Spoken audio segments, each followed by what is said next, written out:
तो हेलो मेरे प्यारे दोस्तों, कैसे हैं आप सब। उम्मीद करता हूँ आप सब बहुत अच्छे होंगे। तो आपका हमारे चैनल पर विजिट करने के लिए बहुत बहुत धन्यवाद।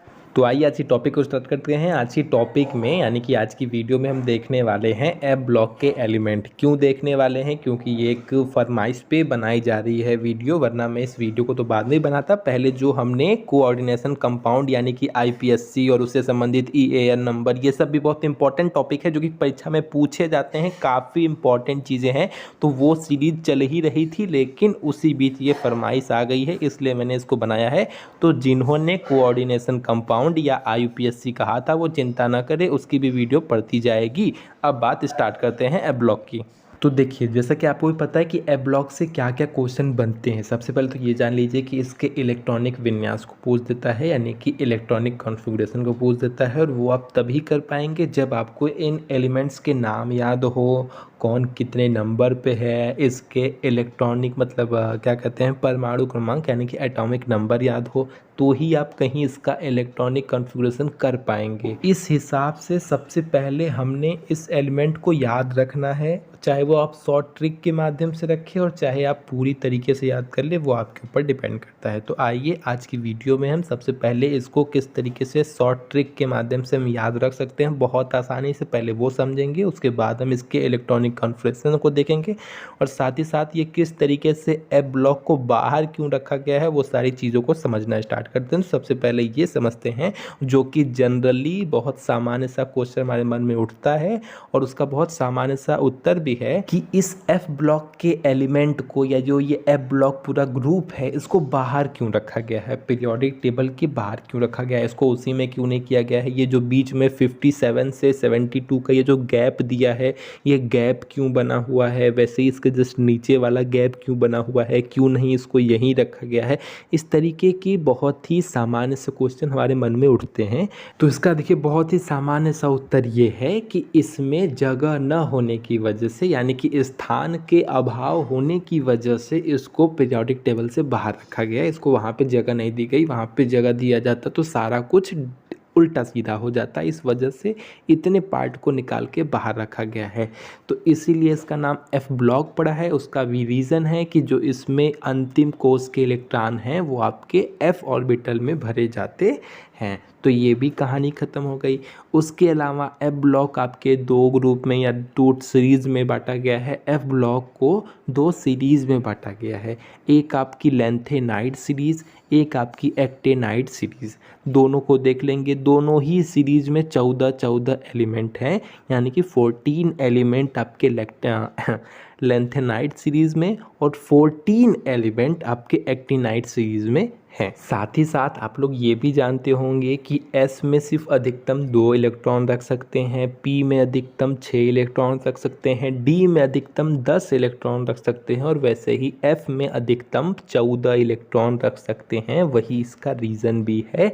अब यहीं पे इसकी बात ख़त्म करते हैं। अब यही सब चीज़ फारसी लैंग्वेज में ऊपर लिखी है। F block element are divided into 2 series, name lanthanoid and actinoids. वही बात जो मैंने आपको बताई कि इसको दो सीरीज़ में बांटा गया है। कौन कौन सी? लेंथेनॉइड सीरीज़ और एक्टिनॉइड सीरीज़। इसके अलावा this block of element are often referred as a inner transition metal because they provide a transition in 6th and 7th row of periodic table which separates the S block and the D block element. यानी कि simple सा कहना ये है कि F block के element को inner transition metal या इनर ट्रांजिशन एलिमेंट भी कहा जाता है। उसका रीज़न ये है कि ये 6 और जो 7th पीरियड के जो मतलब पीरियोडिक टेबल के जो 6वें और 7वें रो है उनको ट्रांजिशन करता है, उनको संक्रमण करता है। विच सेपरेटेड यानी कि एस और डी ब्लॉक को अलग करने का काम करता है। ठीक है, अलग करने का, which separated the s and d block element. आप पीरियोडिक टेबल में भी देख पा रहे होंगे किस तरीके से ये एस और डी ब्लॉक को अलग करने का काम करता है। ठीक है, उम्मीद है आप चीज़ें समझ गए होंगे। ध्यान दीजिएगा, हम जब लेंथेनाइड सीरीज़ बोलते हैं तो उसमें हम एल को यानी कि लेंथेनाइड को छोड़ते हैं, और जब हम एक्टिनाइड सीरीज़ बोलते हैं तब भी हम एक्टिनाइड को छोड़ते हैं। उसके अलावा इसमें 14 एलिमेंट होते हैं। ये चीज़ अपने माइंड में क्लियर रखिएगा। कहाँ से कहाँ तक होते हैं वो भी सुन लीजिए। 58 से लेके 71 तक आपकी लेंथेनाइड सीरीज़ के अंतर्गत आते हैं। ये चीज़ें भी माइंड में क्लियर रखिएगा। बहुत से बच्चे यहाँ पर भी गलती कर जाते हैं। हम ऐसा उम्मीद करते हैं कि आप नहीं गलती करेंगे, या नहीं है लाना था ना, फिर टोन कैसे बनेगा। तो हम उम्मीद करते हैं कि आप भी समझ गए हैं। हाँ, अब बात हुई ना, अब टोन में बात आई ना भाई, टोन में नहीं आएगी तो मज़ा नहीं आएगा ना। वो अभी मैंने आपको बता ही दिया कि एफ ब्लॉक को एफ ब्लॉक के अलावा इनर ट्रांजिशन मेटल या दुर्बल मृदा तत्व भी कहते हैं। ये चीज़ें भी जानते रहेगा। वैसे तो ये सब चीज़ें 12th में बताई गई है, लेकिन फिर भी मैं बता दे रहा हूँ। इसके अलावा जो एफ ब्लॉक के तत्व हैं, यानी कि जो आपके एफ ब्लॉक के एलिमेंट हैं, वो आपके तीसरे ग्रुप में यानी कि तीसरे वर्ग में और छठवें और सातवें पीरियड में यानी कि आवर्त में पाए जाते हैं। ये चीज़ें आप क्लियर रख लीजिएगा, माइंड में कोई डाउट मत रखिएगा। इसके अलावा मैंने आपको ये भी बता दिया था कि स्थान के अभाव के कारण इनको आवर्त सारणी से बाहर रखा गया है, नीचे की ओर रखा गया है, बॉटम में रखा गया है। तो इसकी कहानी खत्म हो गई। चलिए अब बात करते हैं। आपको ये भी मैंने बता दिया था कि एफ ब्लॉक को 2 ग्रुप में डिवाइड किया गया है। कौन कौन सा, यानी कि 2 सीरीज में बांटा गया है, माफ कीजिएगा। कौन कौन सा, एक आपका लेंथेनाइट श्रेणी यानी कि लेंथेनाइट सीरीज और एक आपका एक्टिनाइट सीरीज। ठीक है, तो बात खत्म। अब हम आज की वीडियो में सिर्फ लेंथेनाइट सीरीज को देखेंगे और इसको किस तरीके से ट्रिक के माध्यम से याद कर सकते हैं, किस तरीके से इसका इलेक्ट्रॉनिक कॉन्फ़िगरेशन निकालेंगे, वो सब देखेंगे। तो आइए अब स्टार्ट करते हैं। तो सबसे पहले तो ध्यान से ये पीरियोडिक टेबल देख लीजिए। इस पीरियोडिक टेबल में यहाँ पे आपकी होती है लेंथेनाइट सीरीज, आप देख रहे हैं। ठीक है, कहाँ कहाँ से, 58 से लेके 71 तक के बीच की होती है, यही आपकी है। और इसमें कुल 14 एलिमेंट होते हैं। ठीक है, लेंथेनाइट सीरीज और एक्टिनाइट सीरीज दोनों में 14 एलिमेंट होते हैं।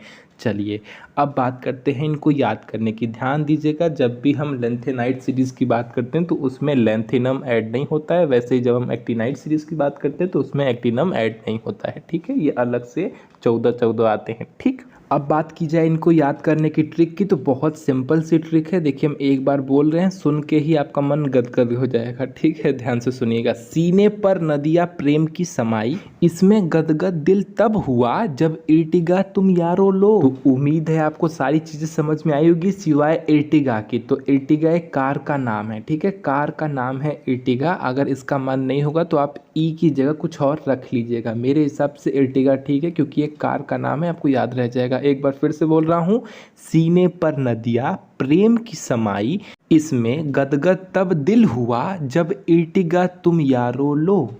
चलिए अब ट्रिक को समझने की कोशिश करते हैं। सबसे पहला आपका सीरियम है और हम इसे सीई से शो करते हैं, दर्शाते हैं, तो उसी से सीने बना हुआ है। दूसरा है आपका प्रोसियोडीमियम, इसका एटॉमिक नंबर होता है 59, इसे पीआर से दर्शाते हैं और इस पे क्या बना है, पर। ठीक है, जो तीसरा है वो है आपका नियोडीमियम। ठीक है, इसका एटॉमिक नंबर 60 होता है, 60 होता है, इसे एनडी से दर्शाते हैं, तो इस पे बन गया आपका नदिया।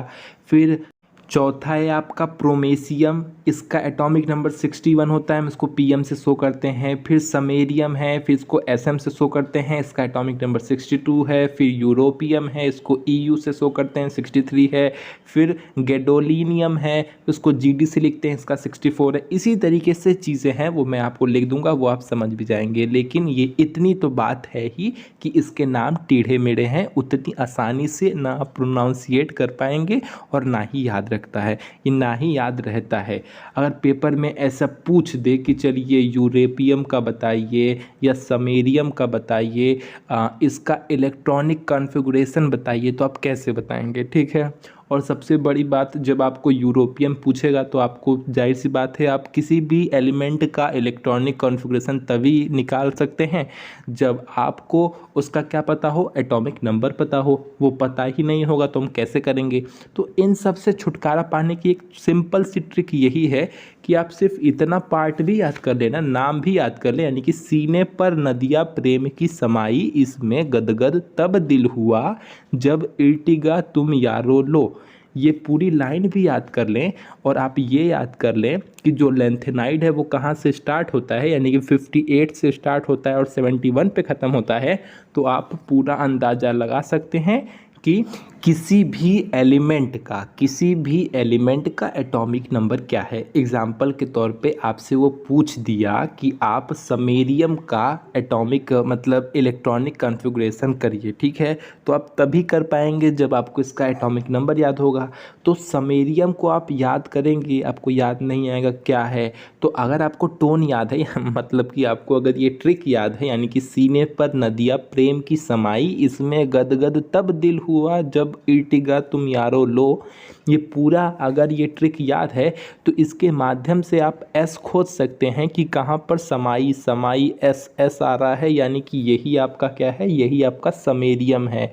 तो फिर आप यहाँ पर लिख के देख सकते हैं कि ये आपका 58 हो जाएगा, ये 59, ये 60, 61 और ये 62, यानी कि समैरियम का एटॉमिक नंबर 62 होता है। तो एक तरीके से अगर आप ट्रिक भी याद रख लेते हैं तो भी आप भले किसी को बोलकर बता ना पाएँ, क्योंकि अगर उसमें अभी आपको बोलने में थोड़ा टाइम लगेगा, याद करने में टाइम लगेगा, भले आप किसी को बोलकर ना बता पाएँ वो एक अलग चीज़ है, लेकिन आपको ये चीज़ें आती रहेंगी। इस तरीके से स्मार्ट वर्क करके आप इन चीज़ों को जानते रहेंगे और पेपर में तो कम से कम आपकी गलती नहीं होगी, ना इलेक्ट्रॉनिक कॉन्फ़िगरेशन निकालने में और ना ही आपके एटॉमिक नंबर को निकालने में। तो उम्मीद है चीज़ें आपको समझ में आ गई होंगी। चलिए एक एग्जांपल देख के आपको और समझाता हूँ। मान लीजिए पेपर में आपसे पूछ दिया कि नियोडीमियम बताइए कि कहाँ पर है, ठीक है, उसका एटॉमिक नंबर बताइए, या पूछ दिया कि इसका इलेक्ट्रॉनिक कॉन्फ़िगरेशन बताइए।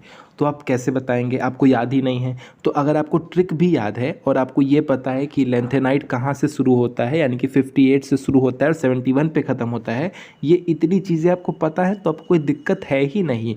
तो आपने ट्रिक लिखना है और उसके बाद 58, 59, 60, 61, 62 इस तरीके से गिनती आपको कर देनी है। उसके बाद क्या है, आपसे क्या पूछा है, नियोडियम, यानी कि एन से स्टार्ट होगा। एन से क्या आ रहा है, नदिया एन एन, बस काम हो गया, यानी कि इसका एटॉमिक नंबर 60 होगा। एक अंदाज़ा मिल गया 60 होगा। हम फटाक से इसका एटॉमिक नंबर निकाल देंगे। एटॉमिक नंबर मतलब माफ़ कीजिएगा, इलेक्ट्रॉनिक कॉन्फ़िगरेशन निकाल देंगे, जो कि बहुत निकालना सिंपल है, वो भी मैं बताऊंगा, वो अभी हम देखेंगे। लेकिन अभी आपको ये पूरा टॉपिक क्लियर हो गया, तो उम्मीद करता हूँ क्लियर हो गया होगा। फिर भी कोई डाउट होगा हमसे पूछ लीजिएगा, किसी भी प्रकार कोई दिक्कत होगा हमसे पूछ लीजिएगा, हम हैं ना, हम बताएंगे। चलिए अब बात करते हैं। वीडियो पसंद आएगी तो लाइक शेयर सब्सक्राइब करिएगा, बहुत पसंद आएगी तो शेयर कर लिया करिए, लोगों को शेयर किया करिए, नहीं करेंगे तब क्या ही कर सकते हैं। और अगर बहुत अच्छा लगे तो कमेंट कर लीजिएगा। तो ठीक है, अब अपने अगले टॉपिक पे आते हैं, यानी कि इसकी इलेक्ट्रॉनिक कॉन्फ़िगरेशन को कैसे निकालेंगे। वो भी टॉपिक बहुत इंपॉर्टेंट है, वो भी देख लीजिए। तो इसमें इलेक्ट्रॉनिक कॉन्फ़िगरेशन भी पूछ देता है, वो भी कैसे पूछिए। जो भी इसमें एक्सेप्शन वाले पार्ट हैं जिनका इलेक्ट्रॉनिक कॉन्फ़िगरेशन अबाव प्रिंसिपल के अनुसार नहीं होता है, यानी कि नॉर्मल नहीं होता है, सामान्यतः नहीं होता है, उन्हीं को पूछने के चांसेस सबसे ज़्यादा होते हैं। वैसे इनमें से कोई भी पूछ देगा तो बच्चे अक्सर फंस जाते हैं, क्योंकि उतनी लंबी सीरीज़ नॉर्मली कोई याद रखना नहीं चाहता। जैसे 1s2 2s2 2p 3s 3p 4s 3d 4p 5s 4d 5p 6x 4f 5t 6p 7s 5f 6d 7p 8s। इस तरीके से हमने बहुत ही ज़्यादा अपने आप को बैलेंस करके चीज़ों को बहुत संतुलित करके याद किया है, जो कि बहुत आसान है। अगर आप इस सीरीज़ को बनाना चाहें ना, तो हमने इस तरीके से याद किया कि हमको कभी भूलने के चांसेस ही नहीं है। आप बाउ प्रिंसिपल आपके बीए फर्स्ट ईयर, माफ़ कीजिएगा, बीएससी फर्स्ट ईयर में है, वहाँ पे अबाव प्रिंसिपल को आपको पढ़ना भी है। तो वहाँ पे इन चीज़ों को याद करना बिल्कुल कठिन नहीं है, इसके ग्राफ को बनाना भी बिल्कुल कठिन नहीं है। आप देख ही रहे हैं, पूरा एक साइड में एस हो गया, फिर पी हो गया, फिर डी हो गया, फिर एफ हो गया। इसलिए जो समझ लेगा ध्यान से उसके लिए कठिन है ही नहीं, ठीक है। यही है आपका अबाव प्रिंसिपल और इसी के अनुसार इसमें इलेक्ट्रॉन भरे जाते हैं। यही प्रिंसिपल को कुछ ऐसे इसमें एलिमेंट हैं जो इस प्रिंसिपल को फॉलो नहीं करते हैं, वही आपके एक्सेप्शन एलिमेंट हो जाते हैं, ठीक है, अपवाद हो जाते हैं। कौन कौन से हैं वो आपको अभी बताया जाएगा, लेकिन कुछ हैं जो इस रूल को, अबाव प्रिंसिपल को फॉलो नहीं करते हैं। जैसे अब आप इसको अभ्यास करेंगे तो आपको याद हो जाएगा, 2-3 बार 4 बार लिख लेंगे तो भी याद हो जाएगा। 1s 2s 2p 3s 3p 4s 3d 4p 5s 4d 5p 6s 4f 5t 6p 7s 5f 6d 7p 8s। बाप रे बाप, सांस फूलने लगी। तो इस तरीके से आप चीज़ों को याद कर सकते हैं, ठीक है। याद कर लेंगे तो आपको ही सिंपल पड़ेगा, वरना आपको चीज़ें कठिन पड़ेगी। जहाँ तक हो सके कम से कम 6p या 7s तक तो याद कर ही लीजिए, ठीक है, क्योंकि 5F तक आपको काम पड़ेगा। कहाँ तक? 5F तक आपको काम पड़ेगा। चलिए, तो अब हम सबसे पहले सीई का इलेक्ट्रॉनिक कॉन्फ़िगरेशन निकालते हैं, यानी कि 58 का इलेक्ट्रॉनिक कॉन्फ़िगरेशन निकालते हैं आप बाउ प्रिंसिपल के अनुसार। देखिए क्या होगा, देखिए सबसे पहला काम 1s2 2s2 2p6 3s2 3p6 4s2 3d10 4p6 5s2 4d10 5p6। यहाँ तक कि ये जो पूरी लाइन है, ये पूरी लाइन कॉमन रहेगी हर किसी में, ठीक है, चाहे वो 58 की बात की जाए, चाहे 59 की, चाहे 60 की, 61 62 63, मतलब जितना भी है उन सभी में 5p6 तक की ये पूरी लाइन कॉमन रहेगी। तो इसीलिए इस पूरे को XE से शो किया गया है, यानी कि ये हर किसी में आएगा। सिर्फ परिवर्तन अंतिम की इन 3 के अंदर ही देखने को मिलेगा, ठीक है, सिर्फ अंतिम के इन 3 के अंदर ही परिवर्तन देखने को मिलता है। इसीलिए इस पॉइंट को हम जनरली XE लिख के शो करते हैं, वरना कौन बार बार इतना बड़ा लिखने जाएगा। पेपर में आपसे किसी जब एक का पूछेगा कि मान लीजिए CE का बताइए या PR का बताइए, तो जब ये आप एक पर्सनल एक इंडिविजुअल पूछेगा तब आपको पूरा बताना है, ना कि आप XE करके बताएंगे, ठीक है। आपको इस तरीके से पूरा इलेक्ट्रॉनिक कॉन्फ़िगरेशन लिखना पड़ेगा, ठीक है। उम्मीद है चीज़ें आपको समझ में आई होगी। अब अंतिम 3 में ही आपका यहाँ पर अंतर है। यहाँ पे हो जाता है 6s2 4f1 और 5d1। अब कायदे से देखा जाए तो क्या होना चाहिए, 5d1 में तो जाना ही नहीं चाहिए था, यहीं 4f2 हो जाता तो बात ख़त्म हो जाती, लेकिन ये 5d1 में भी जाता है। जो इसका एक्चुअल, जो इसका रियल जो इलेक्ट्रॉनिक कॉन्फ़िगरेशन है वो ये होता है।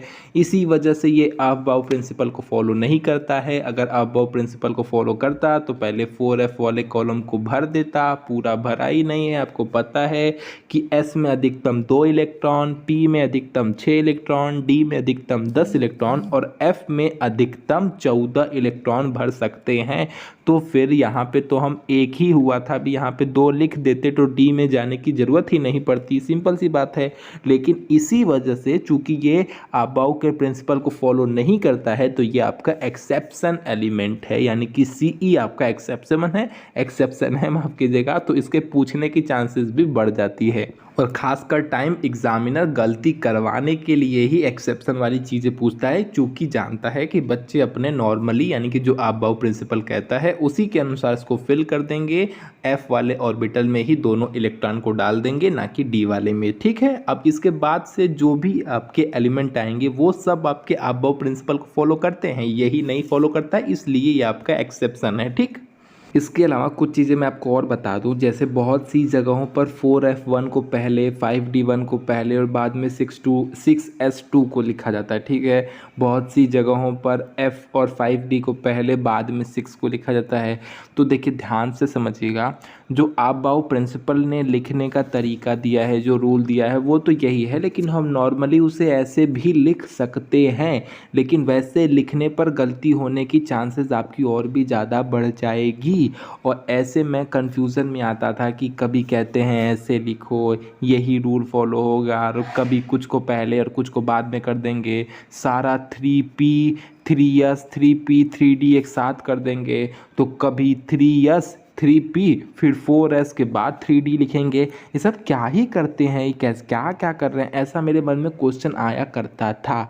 लेकिन आप समझ लें, वैसे भी आप लिख सकते हैं, लेकिन मैं आपको वैसे लिख कर नहीं दिखाऊंगा, मैं आपके मन में डाउट नहीं डालना चाहता हूं, इस वजह से मैंने आपको नॉर्मली बताया है। और जो मैं इलेक्ट्रॉनिक कॉन्फ़िगरेशन लिखूंगा भी वो मैं नॉर्मली ही लिखूंगा, यानी कि इसी तरीके से लिखूंगा, ठीक है। तो मैं आपको बता दे रहा हूँ, अगर आपने कहीं अगर ऐसा देखा कि 4f1 5d1 और फिर 6s2, तो आप कंफ्यूजन में मत आइएगा, वैसे भी कर सकते हैं, ऐसे भी कर सकते हैं। मुझे ये तरीका पसंद है, यही पसंद है और ये ज़्यादा सही है, इसलिए मैं ऐसे ही फॉलो करता हूँ और वही चीज़ मैं आपको भी बता रहा हूँ, ऐसे आपको सिंपल पड़ेगा। अब चलिए, अब मैं आपको PR का भी आपको एक इलेक्ट्रॉनिक कॉन्फ़िगरेशन बता दे रहा हूँ, जल्दी बता देता हूँ वरना बहुत टाइम जाएगा। सेम कंडीशन 5p6 तक तो सेम रहेगा, तो ये आपका XE से दर्शाया गया है, यहाँ तक तो बदलेगा नहीं, सिर्फ अंतिम वाले में बदल जाता है। ये हो जाएगा 6s2 4f3 हो जाएगा। क्या हो जाएगा? 4f3 हो जाएगा। इस वजह से ये ऑफ-बाउ प्रिंसिपल को फॉलो करता है। वहाँ पे क्या था? f बिना भरे ही d को इलेक्ट्रॉन डोनेट कर दिया था या दे दिया था, ठीक है, जबकि यहाँ पे ऐसी कोई बात नहीं है। देखिए, ऑफ-बाउ प्रिंसिपल ये कहता है कि जो जिस रूल में है, जिस श्रृंखला में है, जिस लाइन में है, पहले जब वो अपना ऑर्बिटल पूरा फुलफिल कर लेगा तभी वो अपने से आगे वाले में इलेक्ट्रॉन को भरा जाएगा। तो f में हम 14 इलेक्ट्रॉन भर सकते हैं, तो अभी इसमें तो 3 ही भरे हैं, तो वैसे ही जब 60 का आएगा तो 4 हो जाएगा, 61 का आएगा तो 5 हो जाएगा, यानी कि f वाले में ऐसे ही कॉलम में बढ़ता जाएगा। अब कहाँ पे एक्सेप्शन आएगा? अब आपको एक्सेप्शन देखने को मिलेगा GD पर, यानी कि 64 पर, यानी कि गोडेलिनियम पर। अब वहाँ पे कैसे देखने को मिलेगा? तो वहाँ पे ऐसे देखने को मिलेगा कि जो इलेक्ट्रॉन f में होना चाहिए था वो तो d में आ गया है। जैसे देखिए यहाँ पे क्या है? 6s2, ठीक है, 4f7 और 5d1। अगर ऑफ-बाउ प्रिंसिपल को ये फॉलो करता तो क्या होता? यहाँ पे 4f8 होता, क्योंकि ऑफ-बाउ प्रिंसिपल के अनुसार पहले वो जो ऑर्बिटल पहले आता है वो जब तक पूरा भर ना जाए तब तक आप अगले वाले में नहीं जाएंगे, लेकिन यहाँ पे ये पूरा भरने से पहले ही उसमें चला गया है। इसी वजह से ये ऑफ-बाउ प्रिंसिपल को फॉलो नहीं करता है, ठीक है, इसीलिए ये भी क्या है? आपका एक्सेप्शन है। 64 यानी कि GD यानी कि गोडेलिनियम भी क्या है? आपका एक्सेप्शन है। वैसे ही सीरियम भी क्या था? आपका एक्सेप्शन था। ऐसे ही 71 यानी कि ल्यूटेटियम को भी देख के मन में डाउट होता है, लेकिन मैं आपके डाउट को क्लियर कर दूं कि वो आपका एक्सेप्शन नहीं है। उसकी रीज़न ये है कि हमें पता है कि हम f में अधिकतम 14 ही इलेक्ट्रॉन भर सकते हैं, तो जब हम उसमें 6s2 और 4f14 करते हैं तब भी ये 70 होता है, यानी कि 70 ही होता है। तो जब हमें पता है कि f में हम अधिकतम 14 भर सकते हैं, तब यहाँ से एक इलेक्ट्रॉन जो बच रहा है उसको हम 5d वाले कॉलम में भरेंगे। तो यहाँ पे कोई दिक्कत नहीं है, यहाँ पे चीज़ें सही है, क्योंकि हम पहले f को ही भरेंगे, उसके बाद d भरेंगे। f पूरा भर चुका है, वहाँ पे 14 पूरे आ चुके हैं, तब इसलिए वो d में एक इलेक्ट्रॉन चला जाता है। तो उम्मीद करते हैं वीडियो आपको पसंद आएगी। वीडियो पसंद आएगी तो लाइक शेयर सब्सक्राइब कर दीजिएगा। जो अगर अब तक आपने वीडियो कभी शेयर नहीं किया तो शेयर कर दीजिएगा, अपने दोस्तों में शेयर कर दीजिएगा। और अगर आपको कुछ टॉपिक नहीं समझ में आता है तो कोई बात नहीं, अगली वीडियो में हम फिर से जो चीज़ बताएंगे उसको आप देख लेंगे तो समझ में आ जाएगा। कोई क्वेश्चन कोई डाउट होगा तो आप कमेंट कर लीजिएगा। तो ठीक है, टाटा बाय।